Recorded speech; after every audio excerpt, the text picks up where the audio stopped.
Welcome to another broadcast of the Lorain County Commissioners' General Meeting. Unless otherwise announced, meetings are held Thursday mornings at 9:30 at the Lorain County Administration Building, 226 Middle Avenue, 4th floor, downtown Elyria. These are public meetings, and as always, you are invited to attend. Stand for the Pledge of Allegiance, please. I pledge allegiance to the flag of the United States of America and to the republic for which it stands, one nation, under God, indivisible, with liberty and justice for all. Good morning, everyone, and welcome to the October 26th meeting of the Lorain County Board of Commissioners. Mr. Kalo has a dog today. Oh. Okay, he's going for a pony ride now. Yeah, come here. Yeah, very nice. You want to sit down for me? Yeah, sit. Our featured dog today is about a 3.5-year-old Rottweiler that was found in Amherst. She's available for adoption when? Did it say? I don't have a paper on it. Tomorrow, on Friday, she's available for adoption. Great pet. Can't beat a good dog like this, similar to my lab at home. Stop in. I think we're still batting 1,000 on adoptions for the commissioners, so stop by our county kennel and get a dog for your family. Thank you. Thanks, Ted.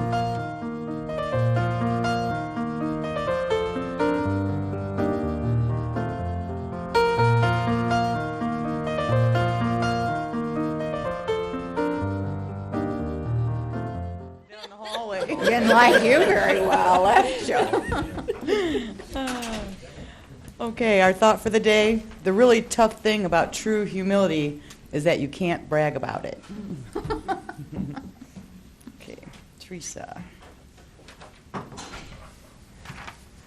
Dan Klimas, President Lorain County, Team Lorain County Board, and Jay Martin Irvin, Team Lorain County CEO and President. Dan, if you can go to that podium over there. Thank you. Great, thank you. Thanks for having us. We're very excited. Team Lorain County is a public-private partnership that was formed to really lead economic development activities here in all of Lorain County, and we're very excited that we've now hired our first president and CEO, Martin Irvin. Martin comes to us most recently from being the town manager of a small town in North Carolina, a small but growing town in North Carolina. But really, what really excites us about his background is he's had a tremendous amount of experience in economic development here in Ohio, both in his role in Ashland County as well as 15 years at American Electric Power, where he was involved in economic development activities for all of American Electric Power. So we are really pleased that we could attract somebody with the level of experience that Martin brings to the table, and just are anxious to get him on board here at he'll be officially joining us at the end of November, so that we can really make some terrific progress in attracting and retaining the jobs here in Lorain County. So want to get the chance for you all to meet Martin. Good morning and welcome. Thank you, Dan. Good morning, commissioners and staff. It's real pleased to spend my first week here in Lorain County. Had a chance to drive around and see quite a bit. I will officially start the Monday after Thanksgiving, but I did want to come up ahead of time to start to familiarize myself with the community and everything. What I hope to do during the first couple months while I'm here is what I say or call aggressively listening. I want to listen to all the town leaders, township leaders, county leaders, as well as business leaders, and get a feel for some of the challenges that we have here. And then I'll work with everyone to put a strategic plan in place. But I look forward to working with all of you, and look forward to a lot of successes here in the community as well. Don't know if this is an opportunity. If you have any questions of me, if you'd like to ask those, be glad to answer any. I'd just like to say welcome aboard, and hopefully together we're going to do great things in Lorain County and bring some jobs here. I'm looking forward to it. Thank you so much. Thank you. Thank you, Martin. And Mr. Klimas, you can stop by with a check anytime. I will do that. Thank you very much. A check for what? Well, from his bank. Oh, okay.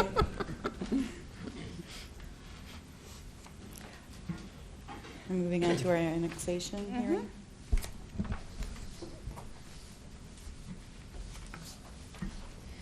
We have a public hearing on the regular proposed annexation of approximately 10.56 acres in Wellington Township to the Village of Wellington. Attorney James Taylor and Eric Bruning are the agents.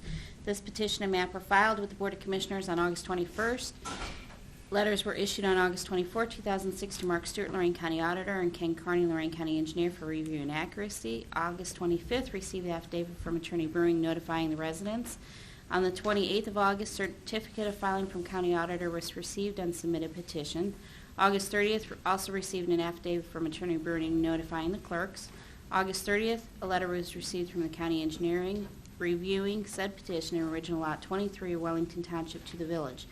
Attorney James Taylor and Eric Bruning are the acting agents for James Donaldson Jr. of the Wellington Eagles number 2051 Company, Inc., which prepared the petition.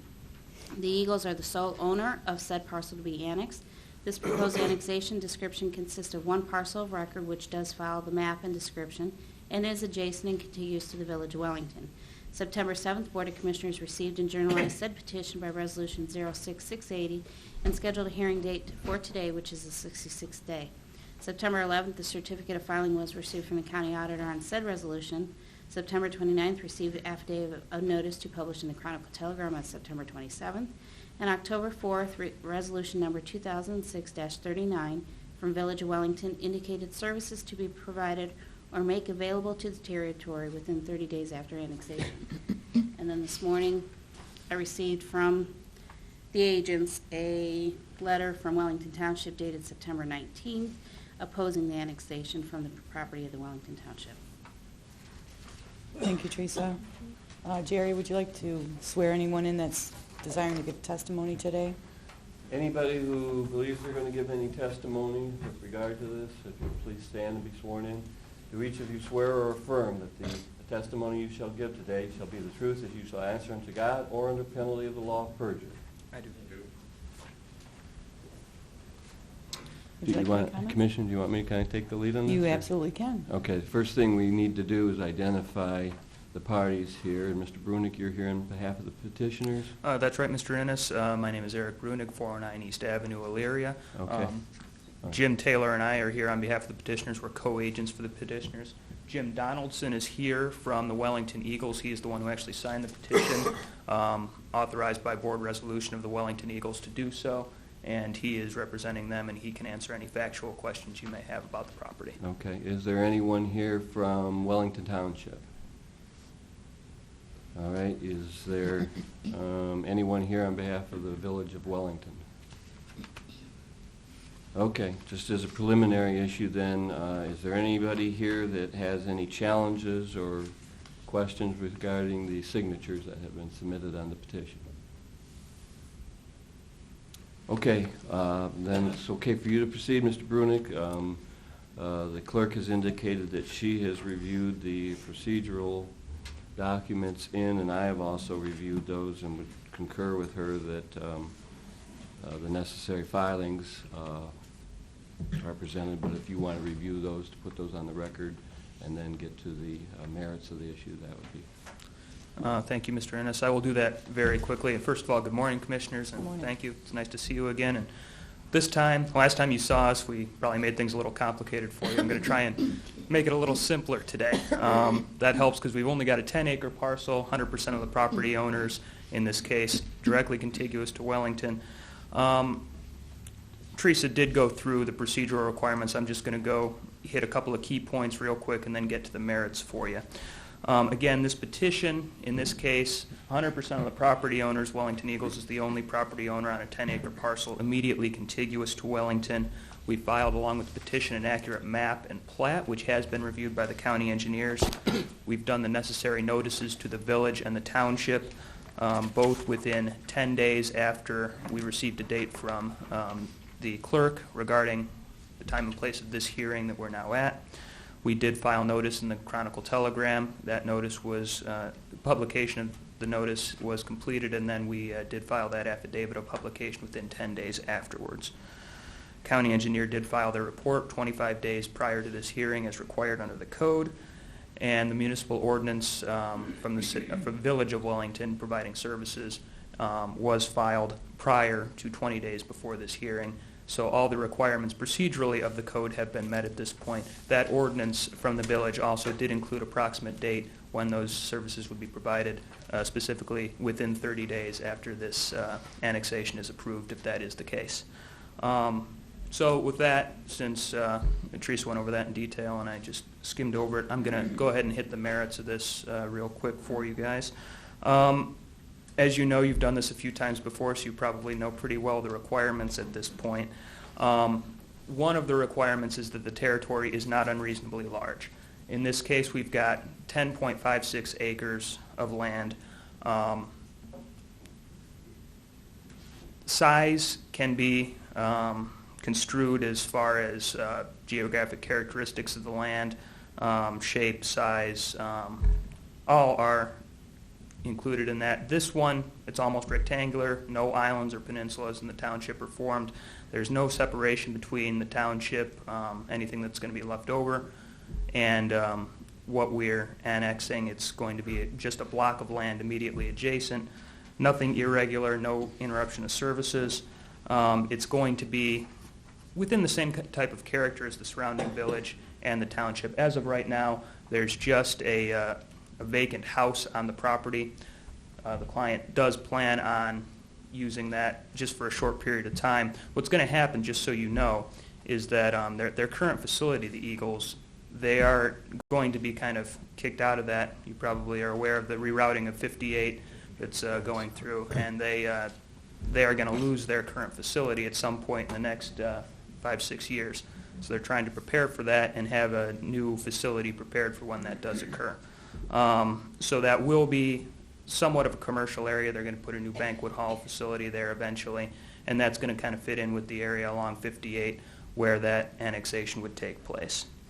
The next requirement, as you all know, is the on-balance requirement. The general good of the annexation territory itself must be met, and the benefits to that territory and the surrounding area have to outweigh the benefits, or the burdens, excuse me, to that area and to the surrounding area, meaning the unincorporated area within a half mile of the annexation area itself. What we're saying today is that the general good of that property is going to be met. Again, we've got 100% of the property owners in this case, and they should be able to determine what's going to be best for them. In this case, to put a banquet hall there and a facility for the Eagles as a meeting place, they really do require some village services, some things that the township can't necessarily provide. Sewer access obviously comes into that to make it cost effective, but not only that, there's police and fire services to take into account if you're going to have a commercial facility there. Not that the township facilities aren't extraordinary, they are, but the village facilities do fit that model better than the township does in this case. And again, with 100% of the property owners agreeing on that, they should be kind of allowed to choose their own path to an extent, as long as it doesn't unreasonably burden the area around them. And I don't think that this will show any sign of doing that. Now, that letter that Ms. Upton mentioned before, we did receive that. We assumed a copy had gone to you guys. It was actually addressed to you. We were CC'd on it, but we did give that to you. That alleges the burden of eroding tax base in the township. We've made the argument before in front of you that there is the 12-year reparation period, the tax base of the township, and it's only a 10-acre parcel with a vacant house on it now. It can't be earning terribly much in the township as it is. We believe that that burden will be significantly outweighed by the benefit to both the village of Wellington and the surrounding area. Currently in Wellington, as you probably know, there really isn't that much as far as banquet hall facilities and party recreation facilities. The Eagles would be providing that as a benefit to, again, the village and the surrounding area, open to the public for the most part, obviously with a fee, but you could still get in and use that area. Other than that, there really aren't any detriments. Again, no service is interrupted from the township. We're not segmenting any roads. We're not taking away any other service areas or anything from the township.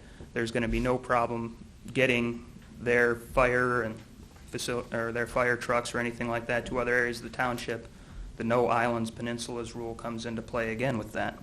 And again, this is something that they need to do. They need to be prepared for the eventuality of the road going through there and taking away their facility. All they're doing is preparing. Annexation is in their best interest. It doesn't really hurt the land around it. We're talking about 10 acres. We're not talking about a huge area of land here. We're not talking about a huge loss to the township. In general, I think you can find that on balance, the general good of that area is met and the benefits outweigh the burdens.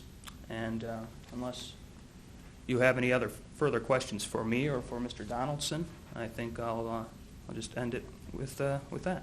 Thank you. Thank you. Does the board have any questions? No, like he said, it's just a rectangular piece of property. I know the David? last annexation that we were involved in and I voted no on was because there was a shoestring attachment. You know, this is parallel even with the village, so I don't really have a problem with it, the fact that it's only 10 acres. Right. I believe it's something like 1,310 feet or something of contiguous Yes. line on one side and 300 on another. This is very much directly related to the city. Yeah, I always want to hear both sides of the issue, and I see here that Wellington Township is opposing this, but they're not, they're just saying no, and they're not really saying why. So Right. that's not enough for me to... And again, I can't really speak for them, but it appears that they, as a matter of principle, they are not interested in losing land, and I don't blame them for doing that, but I would tend to think that if it were a bigger deal to them, that they would be here to argue it at this point. Madam Chair, I would just comment that if this property is annexed to Wellington Village, it still remains a part of the township. Is that not correct, Jerry? No, not necessarily. 'Cause this Well, is we need to this is discuss that, because I thought This is a that, regular annexation. but it doesn't, Wellington Township and Village, Oh, okay, I see what you're saying.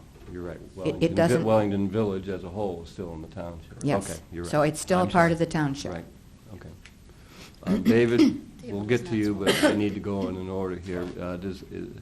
Holtzman, does the engineer's office have any comment? No, our letters. Okay. Anyone from the township wishes to, they weren't here, anybody from the village? Okay, Dave, now you're on. He's not been sworn in. David, you need to be Do you sworn have a in. question, or are you going It's to? a question. Okay. It's- he I doesn't am need to not be sworn in testifying for a anything, question. actually. I'm just expressing a concern that if there is a letter that was addressed to you on the 19th of September by the township trustees that apparently you did not see until now, I'm just wondering if the notice requirement, the reason the township trustees are not here might be the same as the reason you didn't see their letter earlier. I'm just asking about if the lack of their presence, doesn't mean that they, when the gentleman said they would be here to argue it, well, apparently something has broken down in the communication on this already. It seems to me if a letter dated September 19th to you has just been provided by the petitioners for this thing. So I just wanted to ask if there was any problem with that letter coming in at this No, the point. notice, as the petitioners testified, the notice was served upon the township within the appropriate time. So they would have been notified of the time and place of this hearing. Okay, So if but they- is there any explanation for the commissioners not having the letter Yes, addressed to them? the letter was on my desk. I thought each commissioner had received a copy of it, and it was my copy. In fact, it was given to me to share. And I received it on September 21st. And I apologize. Is there anybody else who wishes to Yeah. present any evidence? Then we need a motion to close the testimony. Motion to close this public hearing? Second. Any further discussion? Ms. Kowski? Aye. Mr. Kayla? Aye. Do we Yeah. want to wait until November 16th, or do we want to vote on this now? Do we have a choice on that? You have three options: to vote for the petition, in which case you have to set forth your reasons for approving it. You can vote against it, in which case you must set forth your reasons against it, or you can wait for up to 30 days. Pleasure of the board. I would make a motion to grant the annexation based on the fact that it meets criteria, it's not extremely large, and it is contiguous to the village. I will second that motion based on the same reasons. It meets all criteria and it's not that large, and good luck Eagles when they tear up your downtown. Any further discussion? Ms. Kowski? Aye. Mr. Kayla? Aye. Ms. Blair? Aye.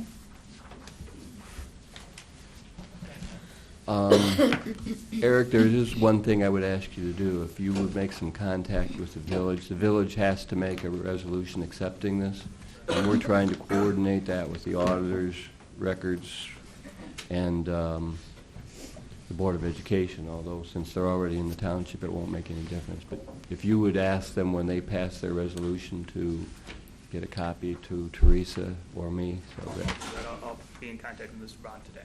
okay, thank you. Thank you.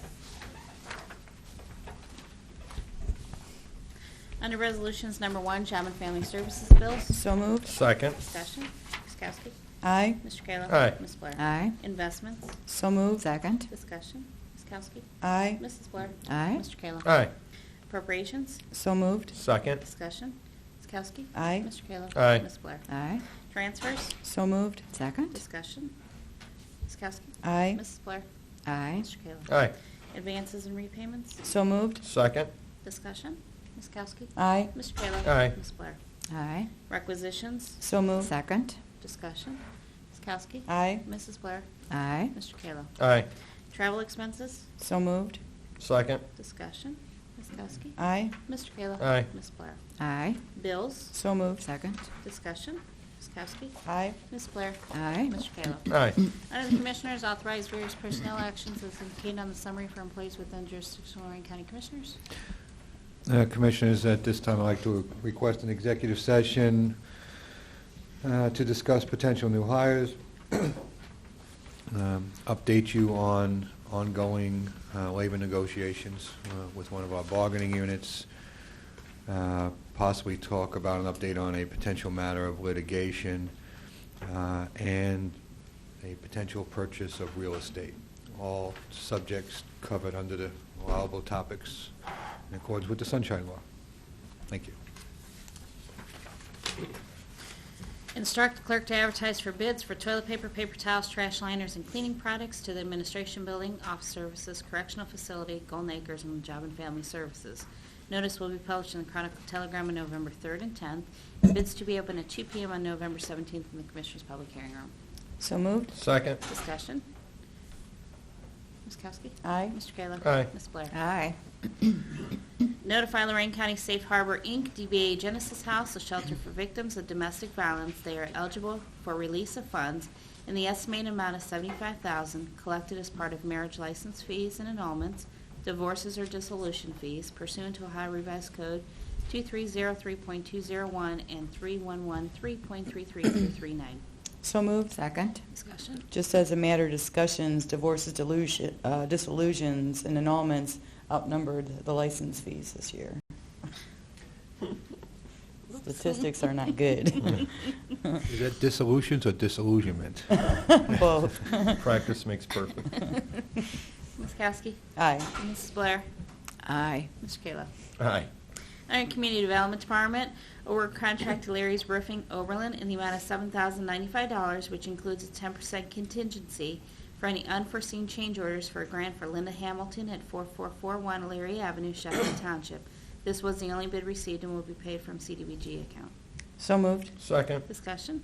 Ms. Kowski? Aye. Mr. Kayla? Aye. Ms. Blair? Aye.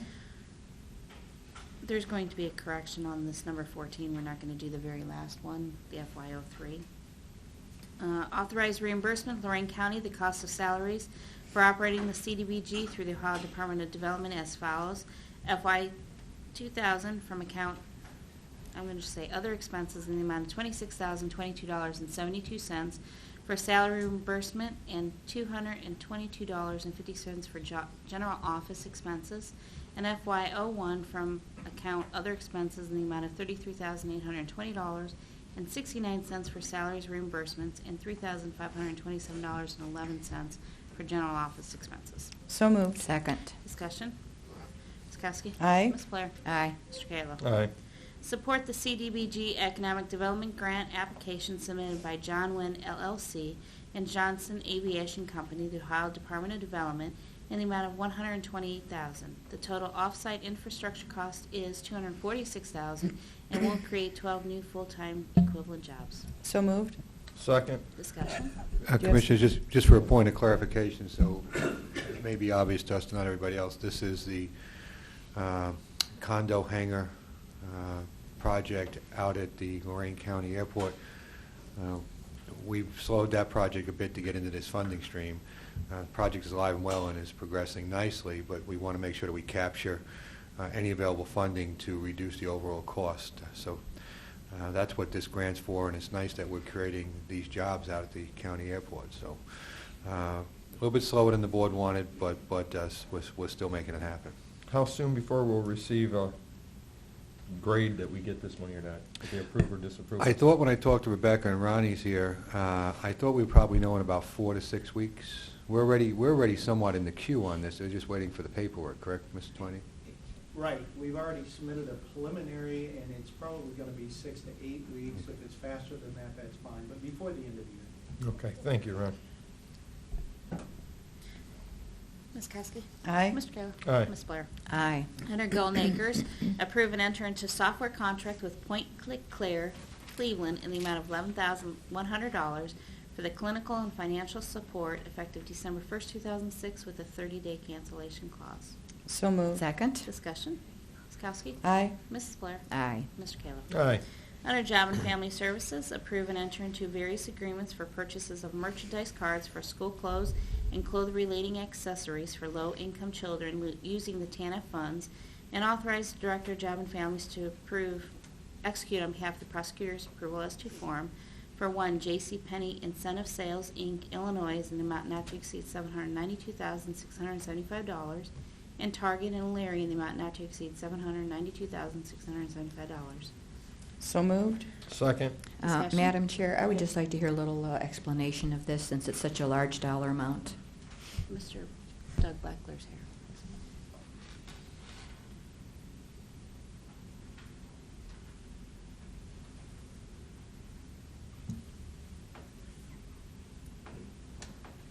Good morning. Good morning. The item you have before you is the maximum value is $1,585,000. The intention is to distribute these cards in early November. I'm sorry, we took the bids early November, or October, early November. We're going to distribute them in January, early February.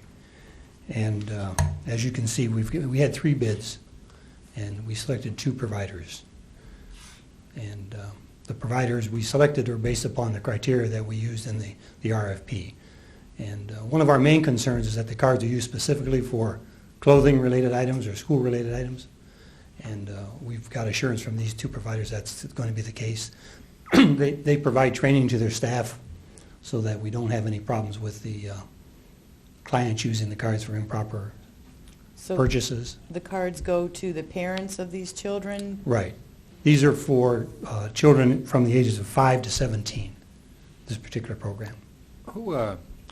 We've used these cards, Commissioners, before through the Children and Family First, where we issued them to the parents for the children, and the program was quite successful, and it unburdens the paperwork trail of trying to have invoices submitted and bills paid, and if properly monitored, it really does bring efficiencies to the process.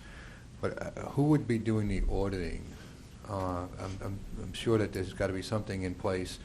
While we have assurances from the vendors that they'll train their people, clearly we have the potentiality for, I want to say significant abuse, but it's there. Are we going to? Do we have an auditing procedure set up to verify the actual purchases? We have, the cards are all coded, and we have a procedure in place with each of the providers that they monitor, and we can call them and determine how the cards are being spent and for what purchases, so we can monitor the use of these cards. So you don't get an actual breakdown of what is actually being purchased? We can get that, but we don't automatically get that. I think that's something that Yeah. we should do. Yeah, right. I mean, people are going to abuse this. There's no doubt in my mind. It's always they're a gonna abuse concern. it. Sure, certainly. Right. Can you put or have the organization put in a procedure where we do a random sampling of, say, 10% of the purchases made, that would be a good sample group to see. And you can penetrate deeper if there appears to be some issues on your sample group. But I think that you need to do a random sampling where a certain amount of the cards and the purchases made are sent back to the organization. They're reviewed for whether they met the criteria established for use. I had the same concern when we used these cards, and we used them in a much decreased funding environment. So I think there needs to be some checks and balances, some random sampling of the purchases to make sure that we don't get so far out there that we see that abuse. We'd be pretty resoundingly criticized if that occurred. Oh, certainly. I don't see that as a problem. We can contact the two providers, and I certainly would agree to that. Well, can we add that to the resolution if they have a check in place? Yeah, I'd like to see that. You could, I don't think there's an urgency in this. I think you can hold this until you receive something like that. They indicated these cards aren't going out until January, February. So Right. why don't we, if I could suggest to the board, why don't we simply hold this issue, give them an opportunity to verify what can occur and what can't occur, and look at some kind of random sampling program, and then revisit this again. And then if we do come across people that are abusing these cards, what is the penalty going to be? They're low to moderate income. You can't get blood out of a turnip anyway, so what are we going to do about that? If they misuse the card? Yes. They would, I don't know what well, they commit fraud, just like Right. anything Well, else in that's your true. program. They would be Excommunicated, I'm sure. well, pretty much. They could lose their privileges. So there is the potential for fraud and these type of programs that we provide Commissioner Koski in a lot of areas, and I believe that they have a penalty procedure in place already for that. Is this sort of like a PIN card would be, like a debit card where they punch in a security code that it was their card for sure, or some type of, they have to show some type of identification? Well, the card is issued to a specific client and has a code number on it, so it's specific to that client. All right, if someone were to find their card, pick their card up, steal their wallet with that card, though, could it still be used in access? Probably it might be able to, yes. Well, you know, the another point is what identification at the point of service is required to be able to use the card. These days, you know, if your signature's on the back of your credit card, anybody can go use your credit card. As long as the signature's there, they don't not normally. I think 99% of the time you're not asked for verification of identity. What would stop these cards from being passed around or used by ineligible recipients of benefits? Yeah. I don't have the answer to that one. I really don't know, but I can get back to you with this random sampling. Do I have to Not send a you problem. back to get us more information then? Hey, It's $1.5 million, That's what so we're all I think we about. have to be responsible with those dollars. sure.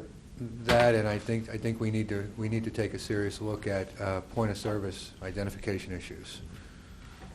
The only other thing I have a problem with is the fact that I don't know why JCPenney in Illinois is receiving this bid and not our JCPenney locally. Do you have an answer for that? That's their Yes. corporate office. I read Yes. through all the paperwork. Right. That is their corporate office that goes through, but it is for the local JCPenney. Okay. And when we used JCPenney, we had to go through the Illinois office Right. too. They just do it for the local stores here. Okay. That's their corporate area where you do their bidding at and such like that. Well, we'll just Any hold other this one questions? until we get further information. Okay. Okay? Very Thank good. you. Would you like to withdraw your motion? in Yes, a I second? withdraw my motion. Second. Thank you. Shirley R. Johnson, Oberlin. Another piece of information that'd be worth having is how many low-income children we have in the county, or, and another way of looking at how many merchandise cards are we giving out. You know, sure, I think that information will be available. Doug, can you bring that with you next time you come? Did you hear the questions? Thank you, sir. Okay. Under Children's Services, authorize various personnel additions and deletions of personnel to utilize their Shell Oil Gasoline credit card not to exceed $200 and the agency's MasterCard not to exceed $2,500 for the year 2006. So moved? Second. Discussion. Ms. Kowski? Aye. Mr. Kayla? Aye. Ms. Blair? What happened to number 18? It was pulled. That is number 18, actually. I Right. forgot to renumber it after I read I want you to know everything I again. was paying attention. Thank You you. win the prize today. Oh, what is it? A dog, I know. Yeah, it's a big You're one. a Rottweiler, Never mind, Commissioner. that's Ted's dog. You can have a piece of candy. Okay, good. Okay, then number 19. which says 20. So, under the engineers, approve and enter into an agreement with Sheffield Village for the widening of Abbey Road from Elyria city limits to State Route 254. This is part of the projected list of engineering projects approved December 15, 2005. So moved. I'll second, noting that this is an agreement with Sheffield Village. And Bill Holtzman, can you comment on this? Because I think this is an important project that we're working on through a cooperative effort between the commissioners and the engineer, and I think it's important to note that. Good morning, Bill. Good morning, Commissioners. Yeah, this is the fourth community to partake in the county's bond program to provide engineering services to fund the engineering on projects to make complete the plans to make them eligible for the 80% federal funding. So currently we have the Village of Grafton, Village of Lorain, Sheffield Lake, and now the Village of Sheffield will be the fourth community. North Ridgeville is considering a project, and as well as Lorain is looking at several projects that they're considering participating in the program. So it's we're fronting the engineering services, funds for engineering services that the communities will be paying back over a 10-year period after the first 2 years. There's a 2-year grace period and then a 10-year payback. So we're fronting the money to bring federal dollars to the county. It's a good program. Commissioners, just as an aside to update you, these new agreements, we need to get enough of them in place, and then we're going to have to go back to the bond market. We bifurcated the last bond issue. So right now, while they're progressing nicely, there is not funding available right now for these new ones. We're just trying to line up enough agreements so we can finish the second half of that bond issue. Correct, Bill? Correct. Actually, the village, by the time we do the consultant selection process, and we probably wouldn't need these funds until after the first of the year, and by then we would hope to have North Ridgeville and a couple other communities on board to be ready to sell the second round of notes. All right, so if we don't, for the board's update, if we don't have enough projects that come up together, in and of itself, these other ones would be too small to go back to the bond market. I want to make you aware of that. So hopefully we're informing the communities that this is a package deal and we need a few more agreements put into place. Anything less than $1 million, $1.5 million going back to the bond market, the costs are just unacceptable. So we'll be doing hopefully phase 2 of that bonding package sometime early next year. I just want to keep that in the forefront of your mind with your thinking on this project. What's the total project dollars combined with the 4 that we have right now? Well, the first note was like $2.5 million, just under that.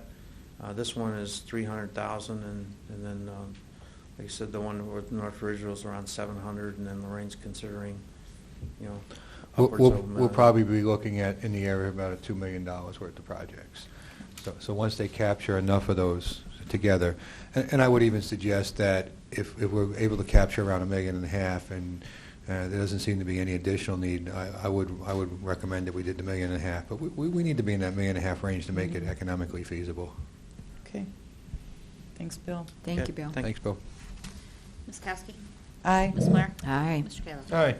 Under sanitary engineer, issuance and sale of notes in the amount not to exceed $655,000 in anticipation of the issuance of bonds for purpose of paying cost of preparing plans, specs, surveys, and maps for Sewer District 115, Crest Haven, necessary for collection and treatment of wastewater treatment plant, paying cost of construction, improvement, and equipping sewer district improvement in Lorain County General Sewer District. So moved. Second. Discussion? Just want to let everyone know, I'm pretty sure that all the next 4 items are all EPA mandated wastewater treatment plant facilities. That's correct. Commissioner, that's completely accurate. We've been working now for, it seems like forever, but for the last year and a half, we have been under some significant pressure by the EPA to get these plants to more modern standards so that we're not violating their regulations. As the board knows, and as an additional update, we're still under a significant potential for severe fining from the EPA, and we've been working with them in Columbus trying to mitigate that. every time we make progress in some of these areas, such as Broadway Taylor or the package plants, we please them a little bit more, and the potential for a fine becomes a little less. We're I going. still think we're getting fined, just the amount of We the are- fine is getting a little bit less. We are going to be fined, but we're working backwards from a potential $1 to $1.5 million fine. We're working down. And my understanding from the people working with us in Columbus is that we're in a very, very responsible range now. And we've offered and they've agreed, but we have not agreed on the project to use that money to do a mitigation project here in Lorain County. Versus it leaving the counties they were talking before. Correct. So we're aggressively working on these issues. These are decade-old issues that this board and even more recent boards really have assumed that problem and didn't create that problem. So rest assured that we are in constant dialogue with the EPA. We are constantly working with them towards mitigation measures that will enhance Lorain County. Nobody likes to be fined, but we might as well do a nice project here and improve our community while we're upgrading our package plants. Thank you, Commissioner Kukoski. Thank you. Ms. Kowski? Aye. Mr. Kayla? Aye. Ms. Blair? Aye. Issuance and sale notes in the amount not to exceed $880,000 in anticipation of the issuance of bonds for purpose of paying cost of preparing plans, specs, surveys, and maps for Sewer District 116 Brentwood, necessary for collection and treatment of the wastewater treatment plant, paying costs of construction, improvement, and equipping sewer district improvement in Lorain County General Sewer District. So moved. Second. Discussion.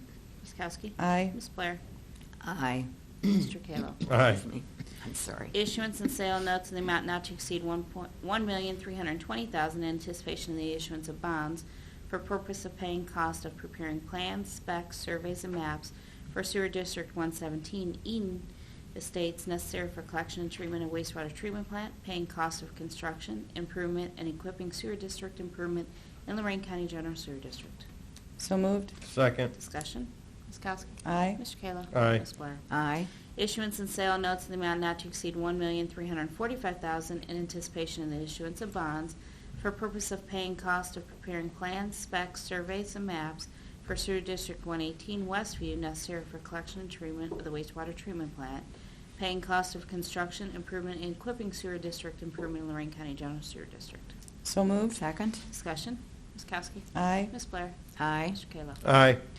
Mr. Cortez, County Administrator? Thank you. Just an additional note on 21 through 24. I want to thank the Budget Department, and I see our old Budget Director, Shelley Morano, hiding in the back of the room, for working on these projects and putting together the revenue streams so that we can be able to make debt service. Commissioners, these notes will be, the interest on these notes will be recapitalized until we go to bond. We coalesce these projects together to be able to do what I like to term as a super bond. You can see that some of these would be able to stand on their own, but $655,000 is really not bondable. That becomes a problem. So we're hoping to complete these projects pretty close together and then be able to combine all these notes for an issuance of a large bond. And at that time, we'll also recapture a few of our other projects, such as Broadway Taylor, and try to mitigate the cost to all the people that are affected by reducing financing cost. Some of these are going to be done by assessment, some of them are going to be done by fees, so it's a combination approach to how they're going to be financed. And we'll have more discussion on that later down the road. But I need to just say publicly that there's no general fund money going into this. This will all be on a revenue-based recovery, so that the specific users that are enhanced pay the price for those improvements. A lot of times we have concerns out in the public about that, so this is not a general fund obligation per se. I don't have any additional comments this morning. Thank you.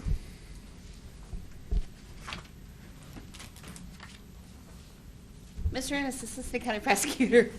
I don't have any problems for the commissioners this morning. Oh, Wow. okay. Wow. Commissioners report. I'm going to pass. I'm waiting for someone to come back into the room so I can present some certificates.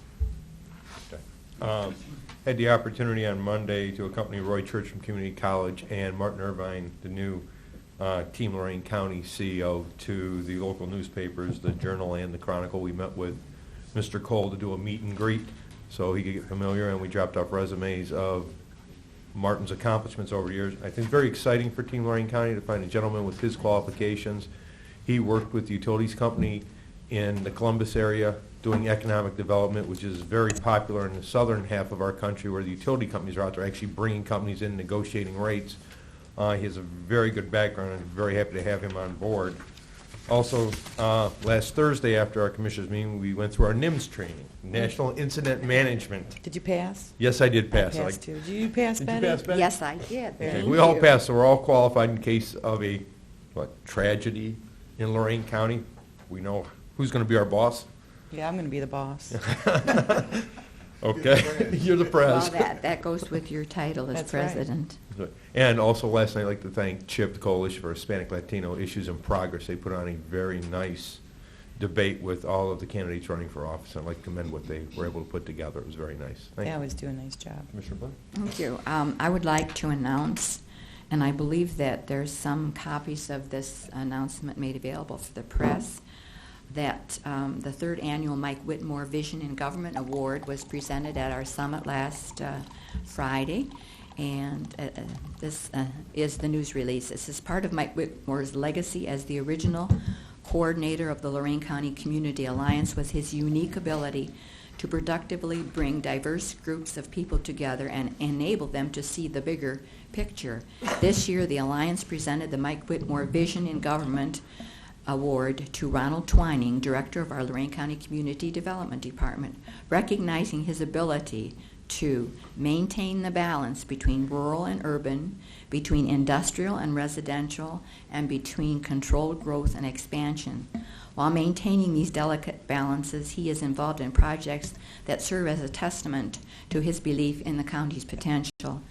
Mr. Twining has been with the Community Development Department since 1998, and during that time the department has grown from a staff of 3 to a staff of 12, including the positions for Watershed Coordinator, Lorain County Port Authority, and the Coordinator of Economic Development. In the bio that was presented, it said that during the past 11 years, the Community Development Department, under Ron's guidance, has created and or retained over 5,000 jobs with an investment in excess of $1.3 billion. So I just, Ron wasn't even speechless when I gave him this, but he did have some nice things to say about Mike Whitmore. So I see you didn't bring your award with you, but do you have something to say? You can say something about your friend Mike Whitmore. Congratulations, Ron Twining.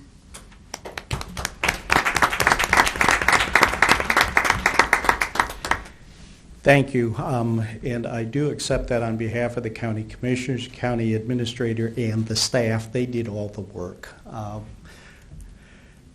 Mike was a good friend of mine, and I really do appreciate the recognition, and I appreciate all the support that I've gotten from everybody, and hopefully Mike is still providing some guidance to me and to the county as he was. So that's all I'd like to say is thanks. Thank you, Ron. You are truly deserving of this award, and I maintain that Mike is flying around up there helping us all. Thank you. It was a good thing we got you at that TAC meeting, because Ron and I were in Cleveland until after 11 o'clock last Friday. He made there just in time to receive his award. We had Plan B, but it wasn't Plan A. Also, Madam Chair, I would like to announce on behalf of the commissioners that next Wednesday evening at 6 o'clock we are going to officially dedicate our renovated Records Center on Gateway Boulevard. And I would like Mr. Cordes to speak briefly to the cost of this renovation, because it seems that there are some people in Lorain County who think that this is a waste of money. And I am truly amazed that they would... Well, that's a good word. First, before you speak, though, I want to say something about that building. I'm sorry, I got on a roll. But, we became the owners of that building long before I was a commissioner. And it was unique in the way that the commissioners got the building and the state paid for it.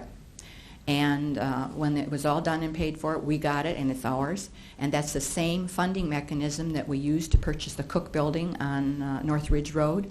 And you speak to that first, because that's unique, and I don't think many people know about that at all. And I think that that's our government working well for them. And then you can talk about the party where I hope Karen's bringing cider.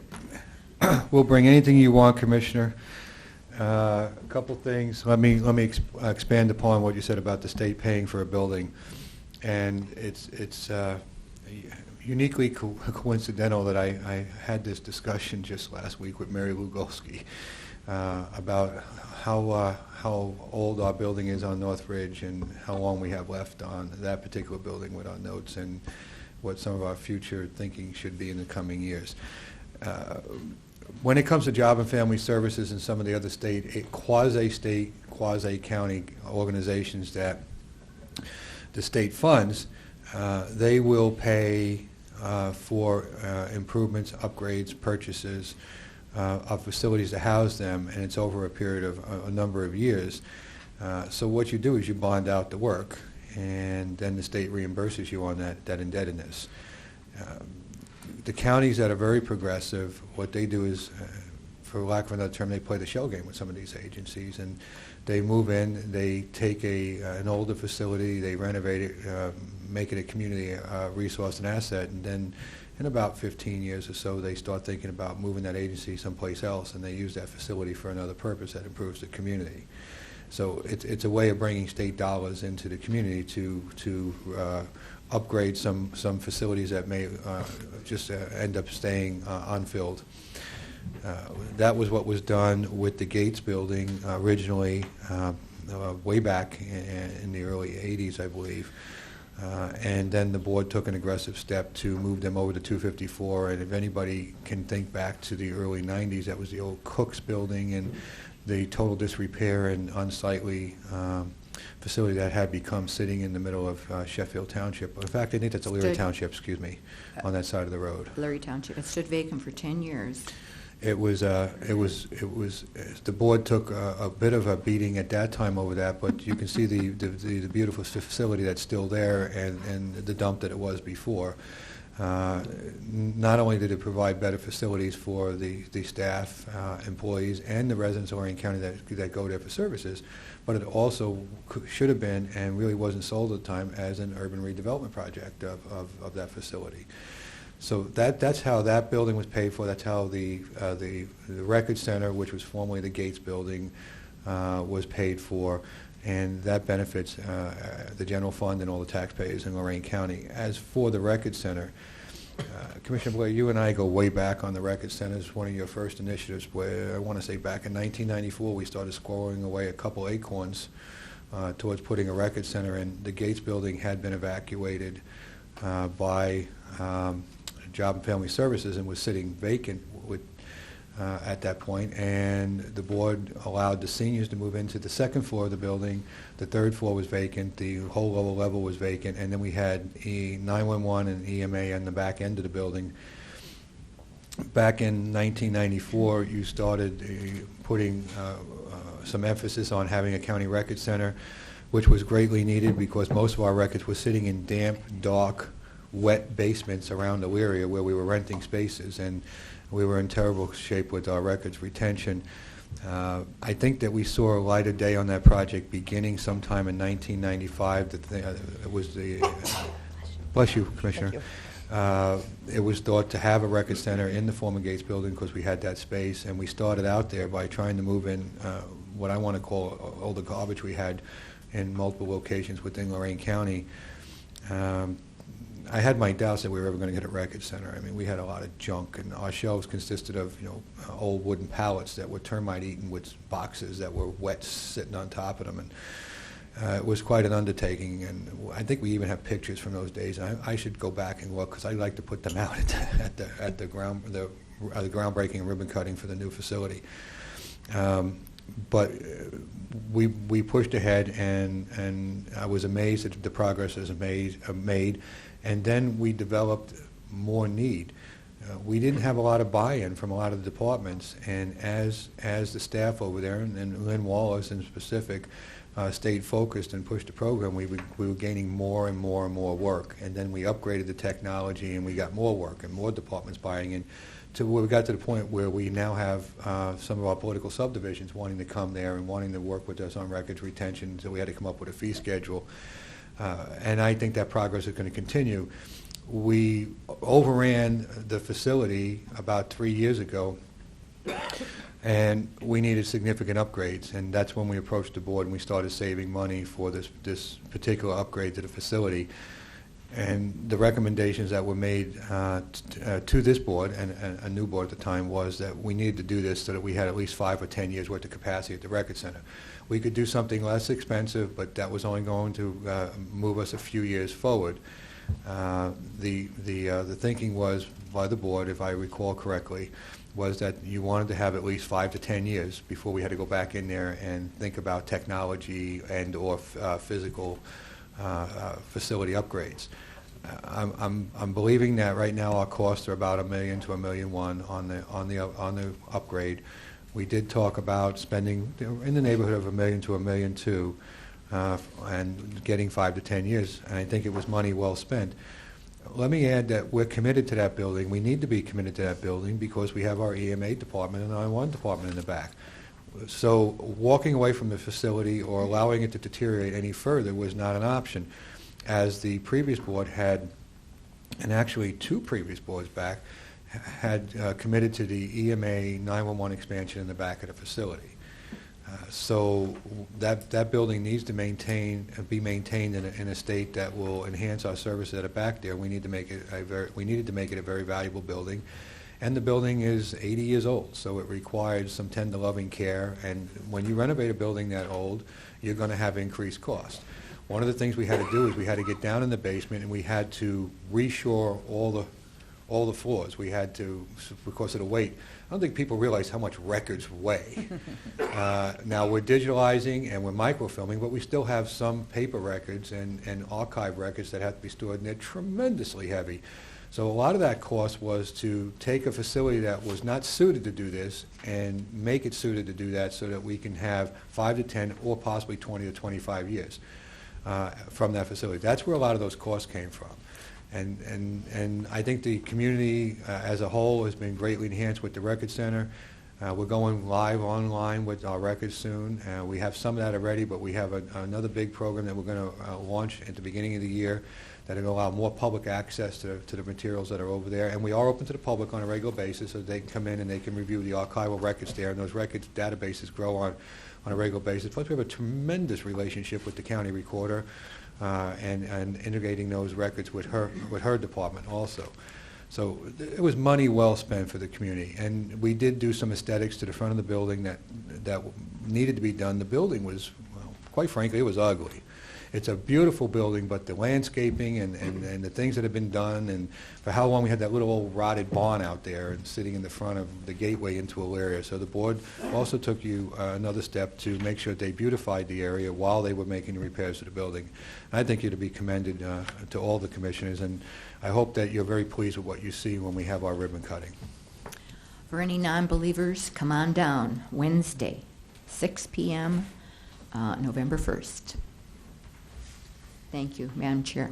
Thank you, Jim. Before we go to public comment, I see Dennis Flores is in the audience with the two young men who were involved in the Pepsi punt, pass, and kick competition. The commissioners have 2 certificates of recognition, one for Michael John Clark and one for Eric Lauder. And what it says is recognizing him for the accomplishment in advancing to the State of Ohio Regional NFL Pepsi punt, pass, and kick competition. He will be representing Lorain County, Ohio at the Browns Training Facility. Signed by Lori Gakowski, Ted Kalo, and Betty Blair. Good morning, Commissioners. Good morning, Dennis. I was really surprised when we had winners from Elyria and Lorain. Out of the 78 boys and girls, there was 2 that came from Lorain and Elyria. In the 10 and 11-year-old Matt Lauer from Elyria, and in the 14 and 15-year-old Michael John Clark. So I was really happy for them, and I think it's important that we acknowledge them and give recognition for their athletic accomplishment, and hopefully that it'll be a stepping stone to better things to come as they go into high school and get more athletically involved, that they'll be able to use it, you know, as a small milestone and achievement. So I to have a first place medal for Matt. All right. Nice. And then put this on here. You know, there was a photographer here from the Chronicle, and he left, right, Betty? Yeah. So sorry. And then, so out of the 11 surrounding counties, there was kids from Streetsboro, Loudonville, Kent, you know, and when I did all the paperwork and added up all the numbers, I'm really proud of them because, you know, we got representation from Elyria and Lorain. So I just wanted to put this on. All right. Way to go, Thank guys. you very much. Congratulations, guys. Boys, would you come to the podium and introduce yourselves? We want to hear you tell us who you are. I'm Michael John Clark from Lorain County. I'm 15 years old. Thank you, Michael, Your and mom's trying to get your congratulations. Hi, Mom, you're on TV. My name's Eric Lauer. I'm 11. I go to St. Jude School, and I don't know what else. That's You did a just good fine, job, Eric. Thank you very much. Mom, you want to come up? You have something to say? Come up to the Come to the podium, please, microphone. so we can Sure. hear you.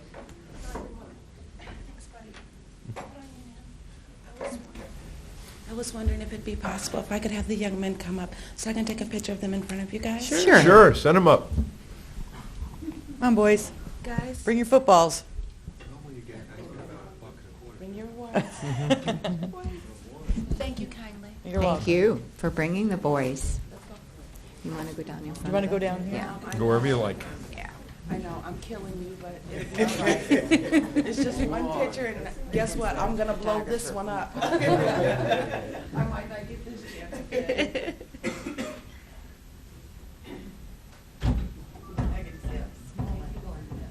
I'll go in the middle. Okay, I'll split you guys in half. We got to do this. See the name tags? Oh, there you go. Everybody ready? I so appreciate it. Got it, Dennis? Yeah. There you go. Put your medal in. Put the medal on the front, buddy. All right. Thank you. Thank you guys kindly.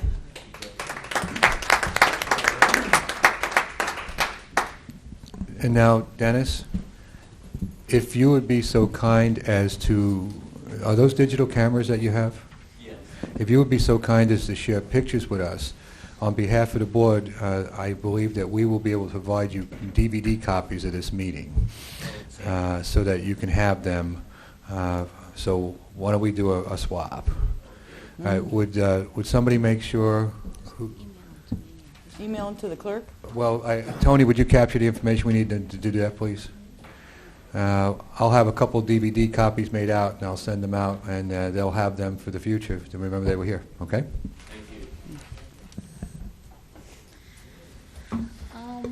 Just to remind everybody, Sunday, turn your clocks back. Oh, okay. So we are on time on Monday, maybe? And won then a everybody have a lot. safe Halloween, because it is October 31st, so trick or treat is. My understanding is that we're having a little office event on Halloween. Everybody's supposed to bring something slimy, gooey. I just want to let the commissioners know, if you're in attendance, costumes are optional. I'm just coming dressed as I am, the Blair Witch. Far be it for me to suggest that I agree with that. But I just wanted to let you know that we're going to be festive that day, and so we'll have some treats if anybody's coming around, and we definitely don't want any tricks. What are you dressing up as, Jim? The county Himself. administrator. Okay. Himself. I always dress as the scariest thing. I come as a lawyer. Board correspondence? I move the reading be waived. Second. Discussion? Ms. Kowski? Aye. Mrs. Blair? Aye. Mr. Kayla? Aye. Public comment? Okay. Morning, David. Good morning, Commissioners. I have 4 things in 3 minutes, so I'm going to be very short with a couple of them. First of all, Mr. Cortez used the phrase with respect to number 15, it's obvious to us, but it may not be obvious to anyone else. And just as a matter that may not be obvious to everyone, when you offer the dogs for adoption, if you offer that they're available on Friday, nobody sees this until Saturday or Monday. And I guess I'd suggest that the regular protocol ought to be that they aren't adoptable until Monday, because if you do have those contests and many people being interested in one, you may have some people that are slightly angry that you've let it go up for adoption before they were even able to be notified. And we'll start using the date instead of a day. Yeah, well, and just make it Monday rather than Friday. That's just a suggestion to avoid future controversy. I hope to be present for the Records Center ribbon cutting, and if I'm not, I will certainly be over there again shortly afterwards. And I just wanted to let the commissioners know, and Mr. Cortez, that I was over there a couple of months ago and brought them a copy of something they didn't know existed. During the Works Progress Administration in the 1930s, unemployed lawyers and historians were put to work assessing the county records throughout Ohio as one of their projects. And there is a volume on Lorain County records that goes till about 1937 or 38. And it's actually a very interesting sort of study of the whole structure of the county, because it goes through every department and every board and commission and really said where those records were in the 1930s. Again, I had that with me when I went over to the Records Center for something else, not the whole thing because it's about 400 pages long, but the indexes and everything else. There is a copy of that volume in the Oberlin College Library, as well as a number of the other counties. And it's really interesting, and they have taken a copy of it at the Records Center, so that if you're looking for really old stuff, when there was a county home in Oberlin and things like that, it really tells you where all the records were and when they started and it's amazing. It goes back to the 1880s on some of those records. So I'm looking forward to working in the new Records Center. Third is about Mr. Twining. It really was great for him to get the Whitmore Award at the Community Alliance meeting, and I think the other things that were mentioned there were the production of the comprehensive land use plan, the transportation plan, the farmland retention plan, and the environmental strategic plan, and just the idea that in the last few years that many significant documents about sort of the future of the whole county it really is an impressive achievement, especially for the regional cooperation that is proposed by the Community Alliance. And I've been to all those summits since the beginning, and the attendance of our county administrator is, I think, very welcome at those. It was not always the case, and I really appreciate that. And the last thing is, I guess, about the Alliance, and I really want to ask for some further comment on this, not now, but at a future meeting.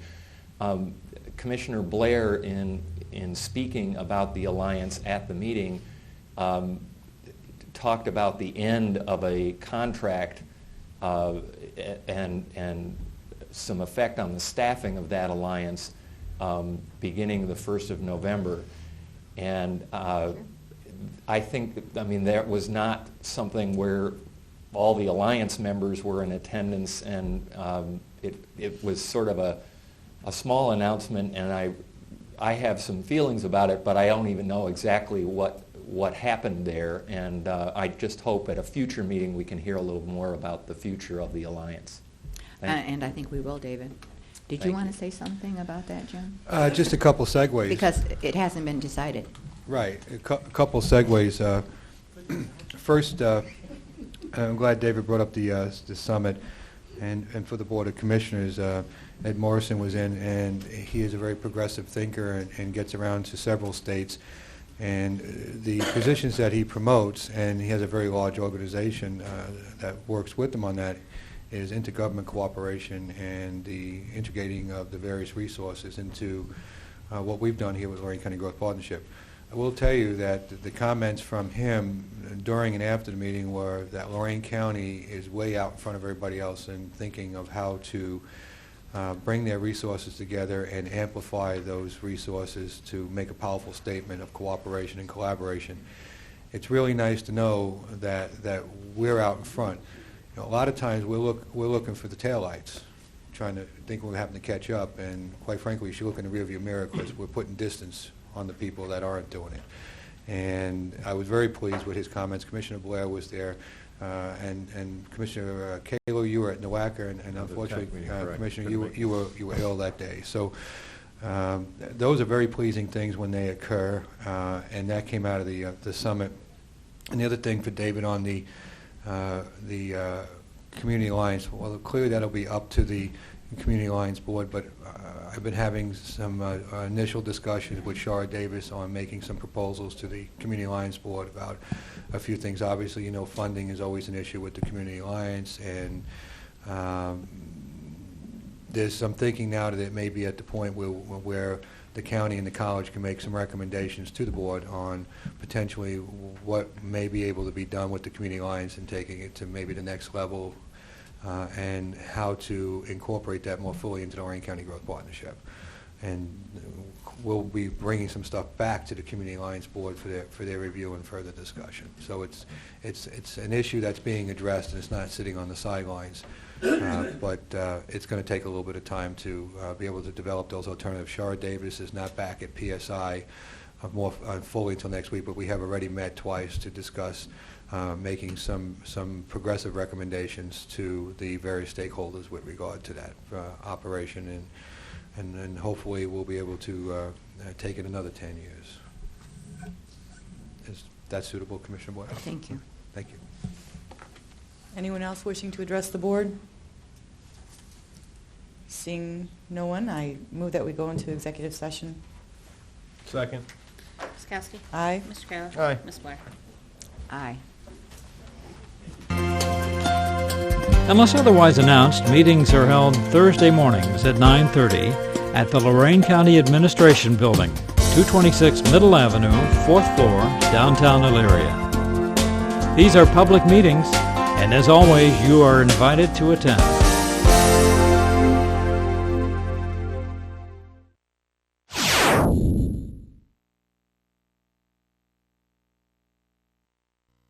I'm Dick Goddard. I'm reminding you, if you share your love with a dog, you'll never regret it. There's really nothing like a dog to spark up your life, whether you're a youngster, a senior citizen, or somewhere in between. Give the Lorain County Dog Kennel a call or check their website for photos of currently available dogs. Your best friend is waiting for you.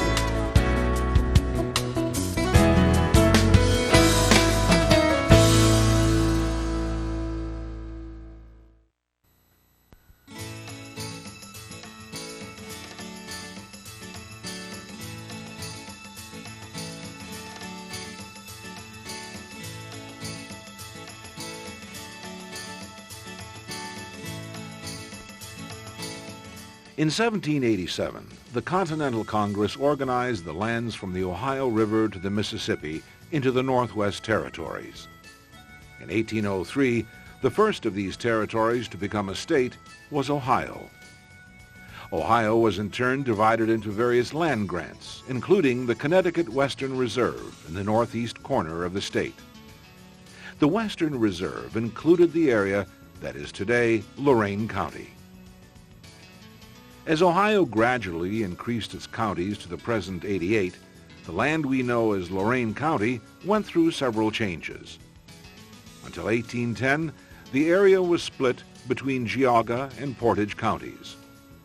When the area was being organized into Lorain County in 1822, it was created out of land from Huron, Cuyahoga, and Medina counties. At the time of its birth, Lorain County included Olmsted Township, now in Cuyahoga County, Spencer and Homer Townships, now in Medina County, and Troy and Sullivan Townships, now in Ashland County. This map illustrates the county as it appeared at the time of Ohio's centennial. And although some of the townships have been absorbed by incorporation, it also represents the shape of Lorain County today. Let's take a brief historical look at each of Lorain County's 21 townships. In 1807, the Calvin Hoadley and Herman Bronson families of Waterbury, Connecticut, began the settlement of Columbia. After a 3-month trek, the pioneers arrived in their new homeland in time to celebrate Christmas. The Bronsons, including their 7-month-old son, began that winter sheltered by their overturned bobsled wagon, converted into a frontier lean-to. The mouth of the Black River also saw the beginning of its first settlement in 1807, when Azariah Beebe established a trading post for Nathan Perry. This area, which 20 years earlier had seen a short-lived Moravian mission, would gradually grow into the village of Charleston in the township called Black River. Years later, this township would be removed from county maps because of the incorporation of the city of Lorain.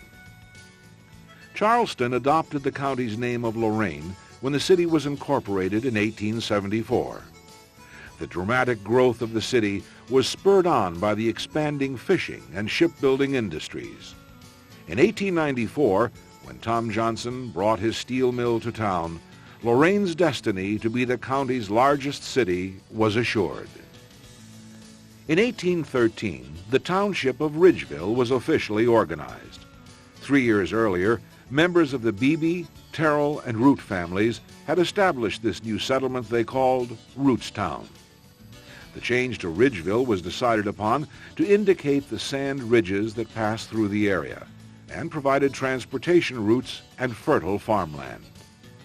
The area around the intersection of Butternut Ridge and Roots Road, first called Briggs Corner, was by 1880 known as Fields Corners and was the site of the town's water well.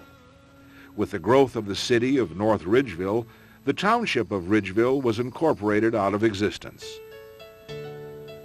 In 1810, Silas Wilmot, along with Asa and Ira Morgan, erected a cabin on Butternut Ridge, and the community later called Eaton Township was begun.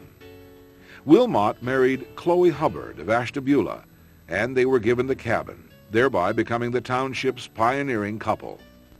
When Ridgeville Township was organized in 1813, it included Eaton, which was at that time called Holbrook. While the area was still a part of Cuyahoga County, the township of Eaton was separated from Ridgeville. Its first officers were elected in 1823, while the township was in transition to the new Lorain County. Amherst's township's founding can be traced to one Jacob Shoup. After first settling on the Black River, he moved in 1811 to the Beaver Creek. By 1815, he had erected a grist mill and the area's first distillery. Whiskeyville, today the intersection of Routes 58 and 113, earned its nickname as a center for the production of this important pioneer commodity. As the primary community of the township developed at the Old Spring, it came to be known as Amherst Corners. By 1836, the name Amherstville was recorded in the county offices, and in 1873, the town was incorporated as North Amherst. In 1909, the U.S. Postal Service had to choose between the villages of North and South Amherst. They chose the former, which then became the official and present-day Amherst. In 1917, in the northeast corner of the county, the township of Avon became another of Lorain County's 21 townships to vanish due to city incorporation. In 1814, Wilbur Cahoon had arrived from Montgomery County, New York, to become the first to settle in what was then Troy Township of Cuyahoga County. The farming community grew around its power source, the French Creek. Development along the interurban line would incorporate the northern part of the township into the city of Avon Lake in 1911, with the remainder of the township becoming the village of Avon in 1917. It was families such as the Burrell, Day, and Roots who established themselves in the Sheffield area in 1815 and 16. The township of Sheffield would not actually be created until 1824, when the newly elected Lorain County Commissioners made the township one of the first acts of their administration. The land had been primarily in Cuyahoga County prior to the 1822 reorganization. The southwest corner of the township was in Huron County and is today the only place to find a small section still called Sheffield Township. The remainder of the area has been incorporated, like its neighbor Avon, with the north becoming Sheffield Lake and the south the village of Sheffield. In 1816, Colonel Henry Brown of Stockbridge, Massachusetts, purchased a large tract of land known as Number 6, Range 19. Mr. Brown would later name the township after himself by simply adding Helm to his family name. Like the Old Saxon Ham, the suffix meant home. The Deacon Shepherd family were the first settlers when they arrived on July 4, 1817. The village of Brownhelm Mills, located in Benjamin Bacon's Mill Hollow, was one of 3 communities to develop. Bacon's Corners, or the center, was 3 miles east of the hollow, while just west of the hollow was Rugby, where stores, a church, a school, and the post office were located. The first settlers to the Grafton Township area were Jonathan and Grendall Rawson in 1816. 10 years later, the Rawsons were forced to build a grist mill, or forfeit their land under their original agreement with the Western Reserve Land Company. Railroads and quarries were the greatest influence on the growth of the village the locals called Rawsonville. The quarrying industry in particular was responsible for the influx of French-Canadian, Welsh, Irish, Polish, and German immigrants. In 1877, when the village was being incorporated, the name Rawsonville was dropped in favor of the railroad station name of Grafton. Originally a part of Elyria Township, Carlisle was settled in 1816 by John Bacon of Windham County, Vermont. When the new Lorain County was being organized in 1822, Carlisle Township became its own entity. LaPorte developed as the township village with Phineas Johnson as the first postmaster and hotel owner. In 1840, Anson Brayman's Carlisle Nursery became the first of its kind in Lorain County. Quarrying was another important industry of the township, as the sandstone blocks were used for city buildings as far away as Toronto. Founding father Heman Ely owned over 10,000 acres of the land that would be developed into the township of Elyria, and the city, which also bears his family name. In 1817, Artemus Beebe headed a work crew that came to establish a new village at the Y of the Black River branches. Mills were constructed and the main street cleared.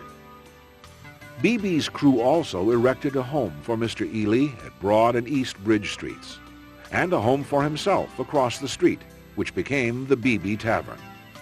Both structures avoided demolition until well into the 20th century. In 1822, Mr. Ely spearheaded the movement to create Lorain County. He donated the land for the county courthouse, thus influencing the choice of Elyria as the county seat. Mr. Ely's little village would develop into a city with a varied industrial base as well as the center of government for Lorain County. Simon Durand came to America as an interpreter for Revolutionary War hero French General Lafayette. Durand remained in the new nation and in the winter of 1817 moved from New York State to the 160 acres he had purchased south of Brownhelm. 10 years later, the population of the area was enough to support the formation of a new township. With the southern portion ceded to Brighton and the northern portion annexed from Brownhelm, the township of Henrietta was created in 1827. Although New England families represented the majority of settlers to the area in 1818, one of the pioneers was William Welling of Montgomery County, New York. History is not clear if the community was named in honor of Welling or for the famous English Duke of Wellington, hero of Europe's recent Napoleonic Wars. With the coming of the railroad, Wellington grew into an agricultural marketplace, and in fact was the nation's leader in cheese production from 1870 to 1900. The county fair, now located in Wellington, helps to continue the depiction of small-town America shown in native son Archibald Willard's famous painting, The Spirit of '76. In 1818, Joseph Sage and the family of his son-in-law, John Laborie, journeyed through a severe winter from Connecticut to their new homestead in Huntington Township. More pioneering families came to the area, and by 1822, the population was such that the Medina County Commissioners incorporated the township using the Huntington, Connecticut hometown of many of the settlers as its new name. Lumber, grain, and cheese dominated the local economy. In 1824, when Lorain County came into full operation, Huntington was transferred from Medina County. The citizens of Old Russia Township, that had been first settled in 1818, requested detachment from Black River Township in 1825. The town and college of Oberlin were founded in 1833 and would grow to dominate the area. The Oberlin concept combined a Christian community and a Christian coeducational institute. Through the influence of founders John Shippard and Philo Stewart, New York businessman Arthur Tappan, and noted evangelist Charles Finney, the college would become not only co-ed, but also multiracial, and the nation's leader in the abolitionist movement.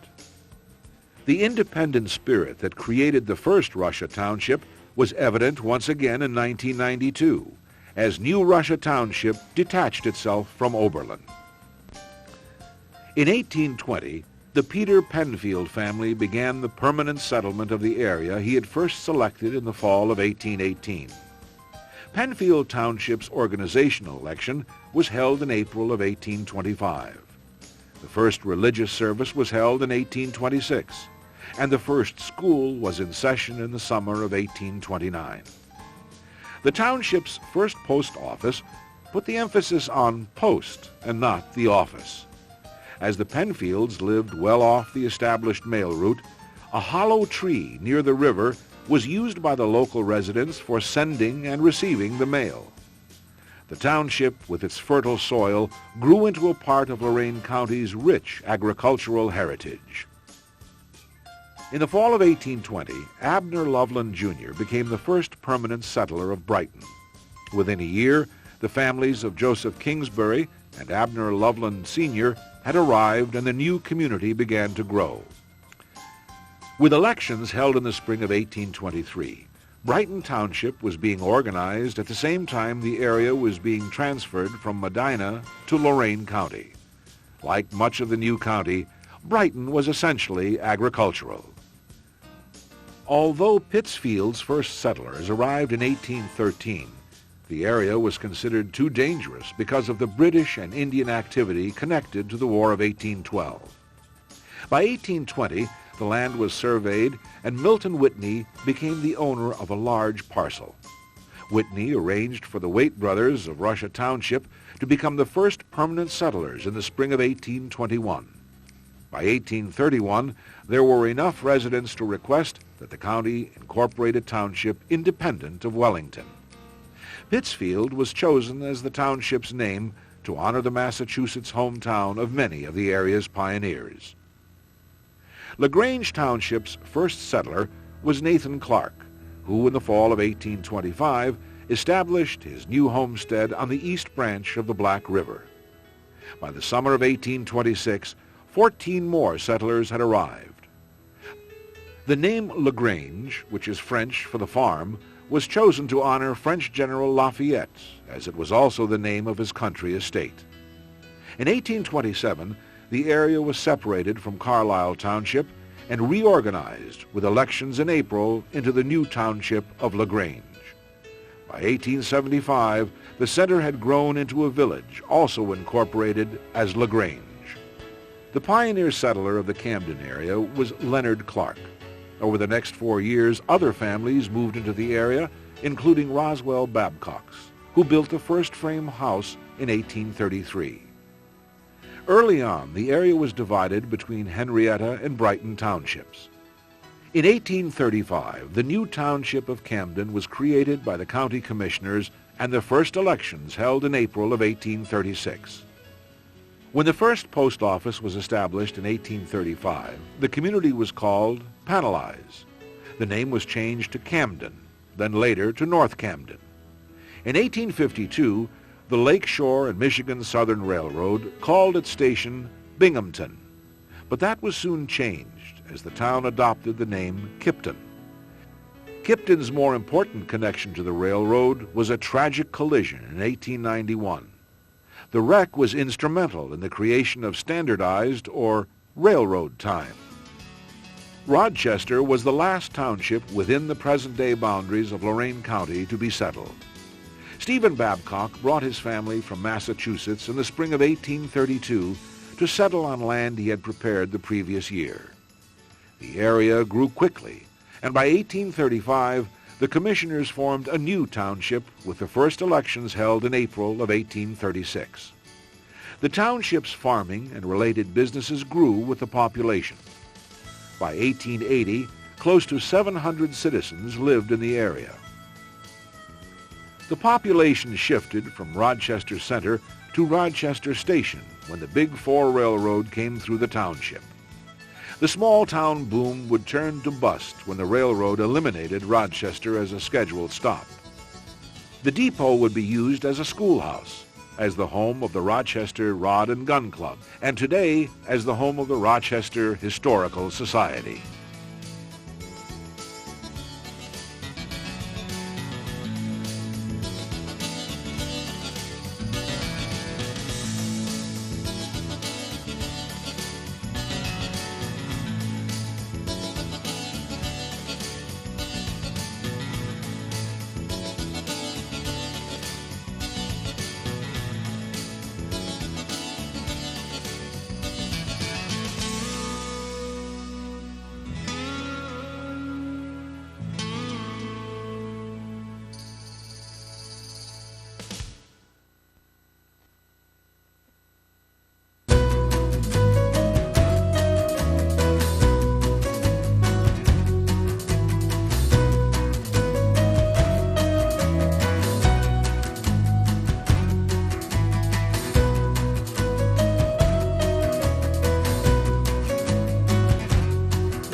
In 1787, the Continental Congress organized the lands from the Ohio River to the Mississippi into the Northwest Territories.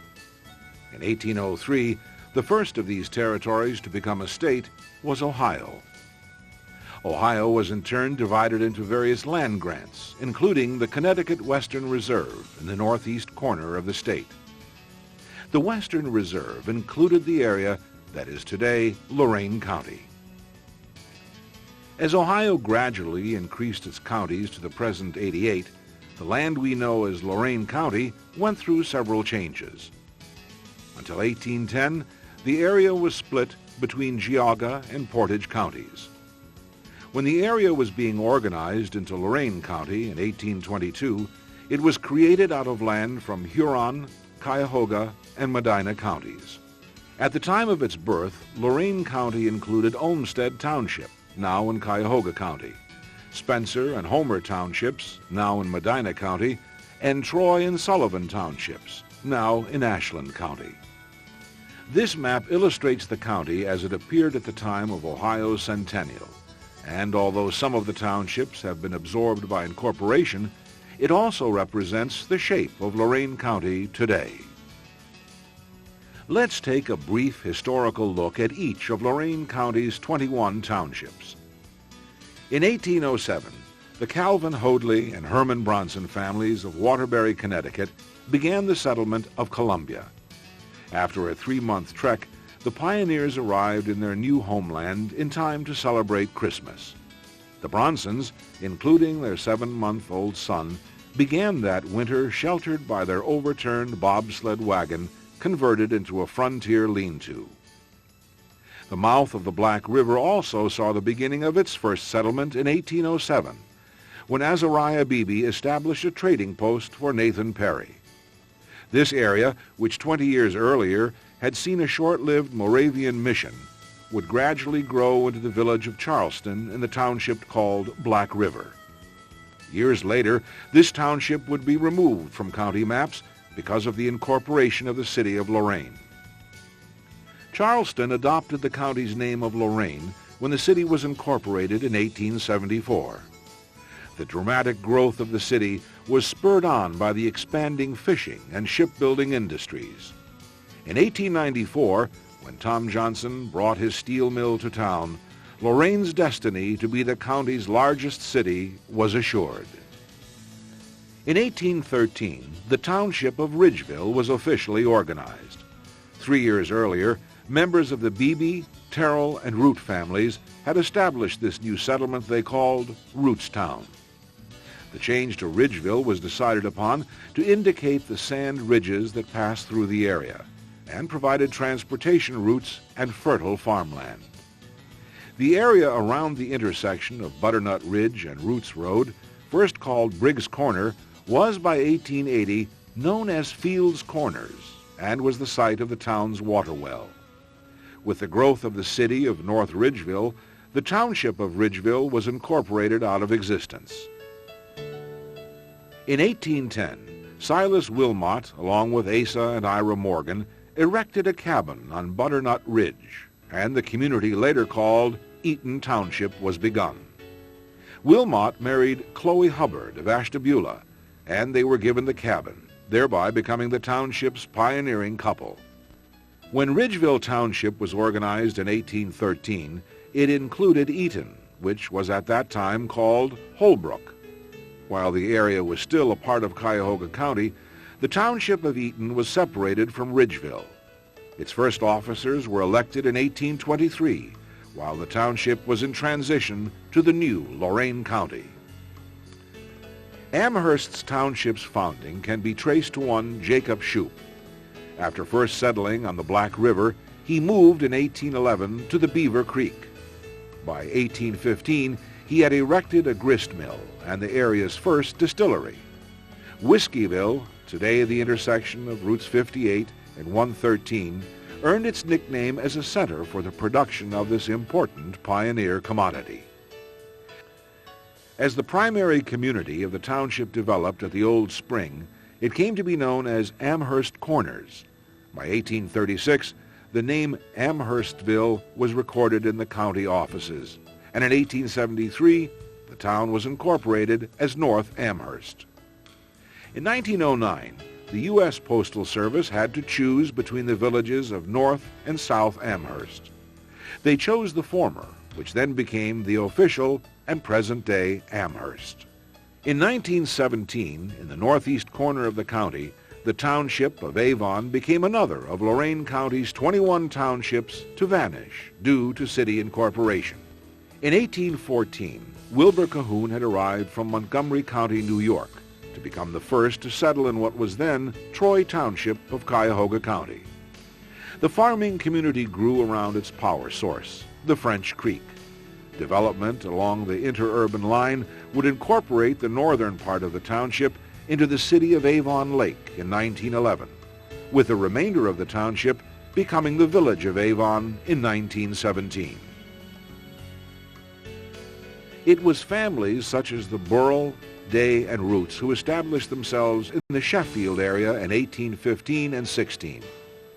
The township of Sheffield would not actually be created until 1824, when the newly elected Lorain County Commissioners made the township one of the first acts of their administration.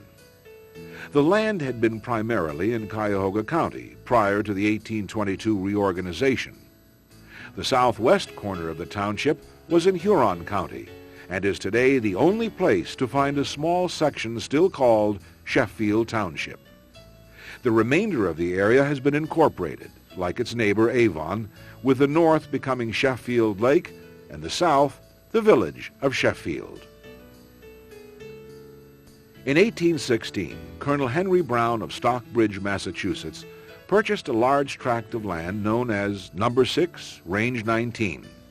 Mr. Brown would later name the township after himself by simply adding Helm to his family name. Like the Old Saxon Ham, the suffix meant home. The Deacon Shepherd family were the first settlers when they arrived on July 4, 1817. The village of Brownhelm Mills, located in Benjamin Bacon's Mill Hollow, was one of 3 communities to develop. Bacon's Corners, or the center, was 3 miles east of the hollow, while just west of the hollow was Rugby, where stores, a church, a school, and the post office were located. The first settlers to the Grafton Township area were Jonathan and Grendall Rawson in 1816. 10 years later, the Rawsons were forced to build a grist mill, or forfeit their land under their original agreement with the Western Reserve Land Company. Railroads and quarries were the greatest influence on the growth of the village the locals called Rawsonville. The quarrying industry in particular was responsible for the influx of French-Canadian, Welsh, Irish, Polish, and German immigrants. In 1877, when the village was being incorporated, the name Rawsonville was dropped in favor of the railroad station name of Grafton. Originally a part of Elyria Township, Carlisle was settled in 1816 by John Bacon of Windham County, Vermont. When the new Lorain County was being organized in 1822, Carlisle Township became its own entity. LaPorte developed as the township village with Phineas Johnson as the first postmaster and hotel owner. In 1840, Anson Brayman's Carlisle Nursery became the first of its kind in Lorain County. Quarrying was another important industry of the township, as the sandstone blocks were used for city buildings as far away as Toronto. Founding father Heman Ely owned over 10,000 acres of the land that would be developed into the township of Elyria, and the city, which also bears his family name. In 1817, Artemus Beebe headed a work crew that came to establish a new village at the Y of the Black River branches. Mills were constructed and the main street cleared. Beebe's crew also erected a home for Mr. Ely at Broad and East Bridge Streets, and a home for himself across the street, which became the Beebe Tavern. Both structures avoided demolition until well into the 20th century. In 1822, Mr. Ely spearheaded the movement to create Lorain County. He donated the land for the county courthouse, thus influencing the choice of Elyria as the county seat. Mr. Ely's little village would develop into a city with a varied industrial base as well as the center of government for Lorain County. Simon Durand came to America as an interpreter for Revolutionary War hero French General Lafayette. Durand remained in the new nation and in the winter of 1817 moved from New York State to the 160 acres he had purchased south of Brownhelm. 10 years later, the population of the area was enough to support the formation of a new township. With the southern portion ceded to Brighton and the northern portion annexed from Brownhelm, the township of Henrietta was created in 1827. Although New England families represented the majority of settlers to the area in 1818, one of the pioneers was William Welling of Montgomery County, New York. History is not clear if the community was named in honor of Welling or for the famous English Duke of Wellington, hero of Europe's recent Napoleonic Wars. With the coming of the railroad, Wellington grew into an agricultural marketplace, and in fact was the nation's leader in cheese production from 1870 to 1900. The county fair, now located in Wellington, helps to continue the depiction of small-town America shown in native son Archibald Willard's famous painting, The Spirit of '76. In 1818, Joseph Sage and the family of his son-in-law, John Laborie, journeyed through a severe winter from Connecticut to their new homestead in Huntington Township. More pioneering families came to the area, and by 1822, the population was such that the Medina County Commissioners incorporated the township using the Huntington, Connecticut hometown of many of the settlers as its new name. Lumber, grain, and cheese dominated the local economy. In 1824, when Lorain County came into full operation, Huntington was transferred from Medina County. The citizens of Old Russia Township, that had been first settled in 1818, requested detachment from Black River Township in 1825. The town and college of Oberlin were founded in 1833 and would grow to dominate the area. The Oberlin concept combined a Christian community and a Christian coeducational institute. Through the influence of founders John Shippard and Philo Stewart, New York businessman Arthur Tappan, and noted evangelist Charles Finney, the college would become not only co-ed, but also multiracial and the nation's leader in the abolitionist movement. The independent spirit that created the first Russia Township was evident once again in 1992, as New Russia Township detached itself from Oberlin. In 1820, the Peter Penfield family began the permanent settlement of the area he had first selected in the fall of 1818. Penfield Township's organizational election was held in April of 1825. The first religious service was held in 1826, and the first school was in session in the summer of 1829. The township's first post office put the emphasis on post and not the office. As the Penfields lived well off the established mail route, a hollow tree near the river was used by the local residents for sending and receiving the mail. The township, with its fertile soil, grew into a part of Lorain County's rich agricultural heritage. In the fall of 1820, Abner Loveland, Jr. became the first permanent settler of Brighton. Within a year, the families of Joseph Kingsbury and Abner Loveland, Sr. had arrived, and the new community began to grow. With elections held in the spring of 1823, Brighton Township was being organized at the same time the area was being transferred from Medina to Lorain County. Like much of the new county, Brighton was essentially agricultural. Although Pittsfield's first settlers arrived in 1813, the area was considered too dangerous because of the British and Indian activity connected to the War of 1812. By 1820, the land was surveyed, and Milton Whitney became the owner of a large parcel. Whitney arranged for the Waite brothers of Russia Township to become the first permanent settlers in the spring of 1821. By 1831, there were enough residents to request that the county incorporate a township independent of Wellington. Pittsfield was chosen as the township's name to honor the Massachusetts hometown of many of the area's pioneers.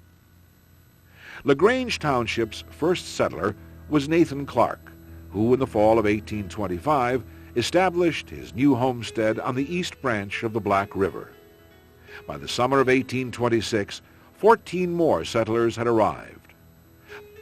The name LaGrange, which is French for the farm, was chosen to honor French General Lafayette, as it was also the name of his country estate.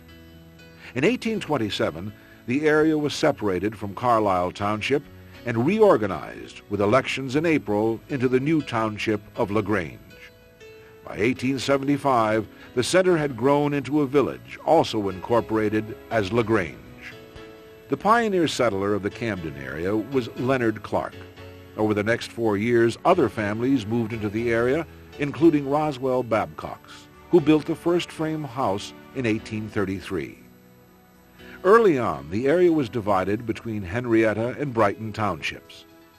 In 1835, the new township of Camden was created by the county commissioners and the first elections held in April of 1836. When the first post office was established in 1835, the community was called Panelise.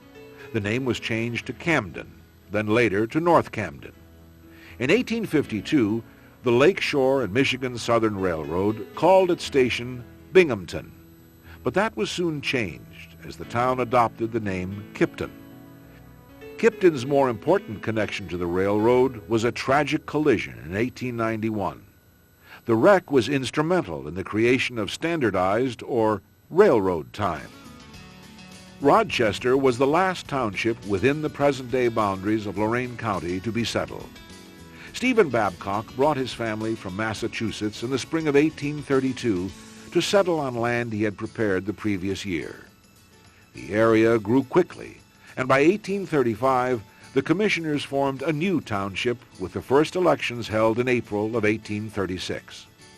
The township's farming and related businesses grew with the population. By 1880, close to 700 citizens lived in the area. The population shifted from Rochester Center to Rochester Station when the Big Four Railroad came through the township. The small-town boom would turn to bust when the railroad eliminated Rochester as a scheduled stop. The depot would be used as a schoolhouse, as the home of the Rochester Rod and Gun Club, and today as the home of the Rochester Historical Society.